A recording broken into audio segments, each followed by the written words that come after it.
जोहार जय झारखंड। अभी हम लोग इंचागढ़ विधानसभा में पहुंचे हुए हैं और इंचागढ़ विधानसभा में जो जेबी केसेस का जो अभी मतलब टीम विस्तार हुआ, इसमें बहुत सारे लोगों को अलग अलग पद दिया गया और उसी को लेकर अभी इंचागढ़ विधानसभा में यहाँ पे निमडी में सम्मान रैली निकाला गया है। और सम्मान रैली में हमारे यहाँ बहुत सारे मतलब हज़ारों की भीड़ पहुँची हुई है और बाइक रैली और यहाँ पे मतलब बाजा गाजा के साथ सभी का सम्मान किया जा रहा है और सम्मानित किया जा रहा है। चलिए बात करने का कोशिश करते हैं। चलिए, जितने भी बाइक है आप लोग चलिए आगे, पेट्रोल पंप पे तेल भरना है।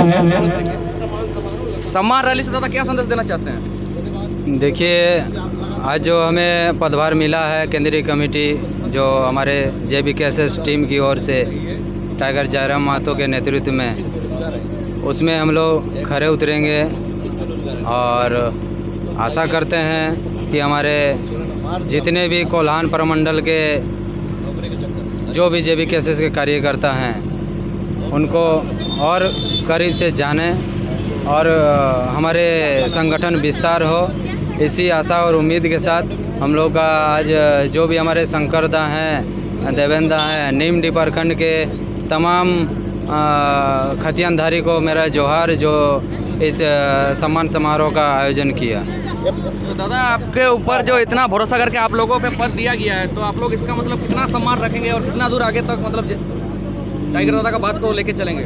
देखिए, जो हमारे केंद्रीय कमेटी ने जो निर्णय लिए हैं ये ठीक है। हम लोग के उम्र कम है और हम लोग का जानकारी भी कम है, लेकिन हम लोग कोशिश करेंगे इसको और बेहतर करें और JBKSS परिवार को और आगे की ओर लेकर चलें और पूरे कोल्हान वासी के साथ साथ पूरे तमाम झारखंड वासियों को भी मेरा यही संदेश रहेगा कि हमारे JBKSS को 2024 में टाइगर जयराम दा को CM के पद पे देखना चाहते हैं। क्या कहेंगे दादा आप? देखिए, ये जो सम्मान रैली है, ये सम्मान रैली संक्षेप में एक ही संदेश देना चाहता है। जिस प्रकार से अभी केंद्रीय कमेटी में पदधारी के रूप में या फिर पदभार जिनको दिया गया है, जिम्मेदारी जिनको दिया गया है, जिस सम्मान के साथ आज क्षेत्र में हम लोगों ने एक रैली स्वरूप हम लोग जो निकले हैं, यही सम्मान JBKSS झारखंड के सभी जनताओं को आने वाले समय में एक शुभ समय के रूप में देना चाहेंगे। तो अभी जो टाइगर था, आप लोग के इतना भरोसा करके जो आप लोग को पूरा एकदम पद जो भी बांटे हैं, तो मतलब कितना दूर आप लोग का आगे तक ले जाएंगे? देखिए, JBKSS का जन्म हुआ ही इसीलिए जिस क्षेत्र में हमारे ज़्यादातर शोषित, पीड़ित और जो सुदूर क्षेत्र में रहे हैं, उन लोगों तक अभी तक ज्ञान की किरण नहीं जली है। ज्ञान के साथ साथ हमारे क्षेत्र में शिक्षा के साथ साथ अभी जो आर्थिक रूप से, सामाजिक रूप से और JBKSS का जो मूल बिंदुओं में से जो एक है, सबको एक साथ अंतिम छोर पर बैठे खड़े उस अंतिम पायदान के हर एक व्यक्ति तक JBKSS के मूल सिद्धांतों को पहुंचाना और JBKSS एक अनुशासन टीम के रूप में झारखंड में हमेशा के लिए ये उभर कर बना रहे। गोपेश दा बोल रहे हैं इतनी जल्दी, अभी कम टाइम है, इतनी कम टाइम में आप लोग किस तरह से मतलब तैयारी करेंगे कि आपका विजय घोषित मतलब हो जाए पूरा झारखंड में? किस बात का तैयारी करना है? नहीं दादा, मतलब पूरा अभी झारखंड में जयराम को आप लोग जिस तरह से सत्ता में देखना चाहते हैं, तो कैसे तैयारी करेंगे इतनी कम समय में? देखिए, सबसे पहली बात है कि आज के डेट में कहीं पे भी ऐसा जगह ब्लैंक्स नहीं रह गया है कि जहाँ पे जयराम दा के विचार फिलअप करने के लिए जगह पड़े। हमको लगता है कि हमारे इस जिस क्षेत्र की बात कर रहे हैं आप, यहाँ जहाँ पे अभी इंचागढ़ में खड़े हैं, यहाँ पे 100 में 100% अभी इंचागढ़ में जयराम दा के विचार पहुँच चुके हैं और सभी लोग अभी भी जागृत हो चुके हैं। अब हमारी कोशिश यही है कि लोगों के बेसिक मूलभूत आवश्यकताओं को पूरी किस तरह से किया जाए।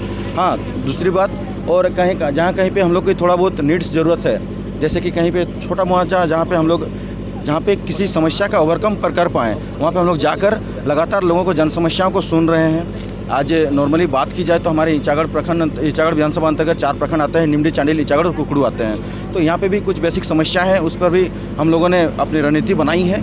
साथ ही साथ इंचागढ़ के लोगों पर किस प्रकार से ओवरकम पाया जाए, इस प्रकार से इंचागढ़ के लोग खुद अपने आप को जानेंगे कि हाँ, वास्तव में इंचागढ़ में पढ़े लिखे और अनपढ़ लोगों में अंतर क्या रह जाएगी। देखिए, सबसे पहली बात है कि इंचागढ़ में आज तक कभी भी इंचागढ़ में पढ़े लिखे विधायक आज तक कभी नहीं बने हैं। हमको लगता है कि अंडर 10 में ही बने हैं, अंडर 10th पास। और दूसरी बात है, अगर कोई इंसान, पढ़ा लिखा इंसान अगर राजनीति में आता है, इसका मतलब उस क्षेत्र के लोगों को भाग्यहीन, फॉर्चुनेट होना चाहिए कि हमारे क्षेत्र में भी कोई विकास के कार्य को लेकर कोई पढ़े लिखे प्रतिद्वंदी अभी उनका उत्पन्न हुआ है। तो सबसे पहला सवाल यही होगा कि लोगों पे जनविश्वास यही होगा कि जिस आशा और उद्देश्य के साथ हमें ये पद मिला है, ये पद का हम सभी से आग्रह करेंगे दुरुपयोग न करके सदुपयोग किया जाए, और इस प्रकार से किया जाए। जितने भी हैं आप लोग पेट्रोल पंप पहुंचाएंगे। हमारे इस क्षेत्र में जो लोगों की आवश्यकताओं को किस प्रकार से पूरा किया जाए, लोगों की मूलभूत आवश्यकताओं को किस प्रकार से पूरा किया जाए, इसी आशा और उद्देश्य के साथ हम लोग जनभावनाओं के साथ लोगों के जयराम दा के विचारों तक को लेकर लोगों तक हम लोग जाएंगे और लोगों को समझाने का प्रयास करेंगे कि आज अगर हम लोग झारखंडी आदिवासी मूलवासी लंबे संघर्ष के बाद एक नया उलगलान की शुरुआत हुई है, तो इसमें कहीं ना कहीं पढ़े लिखे लोगों का योगदान है। आज जयराम दा के साथ साथ लाखों ऐसे लोग हैं जो पढ़ लिख कर अपने आप को किसी काबिल नहीं समझ पाए थे, लेकिन आज की डेट में JBKSS के आने पर लोग अपने आप को गौरवान्वित महसूस कर रहे हैं। हम लोगों ने वास्तव में आज कुछ साल पहले, आज से करीबन 2 साल पहले आप लोग देख सकते थे, एक 8वीं पास नेता आगे चलता है और JPSC UPSC पास करने वाला लड़का उसके पीछे पीछे चलता है।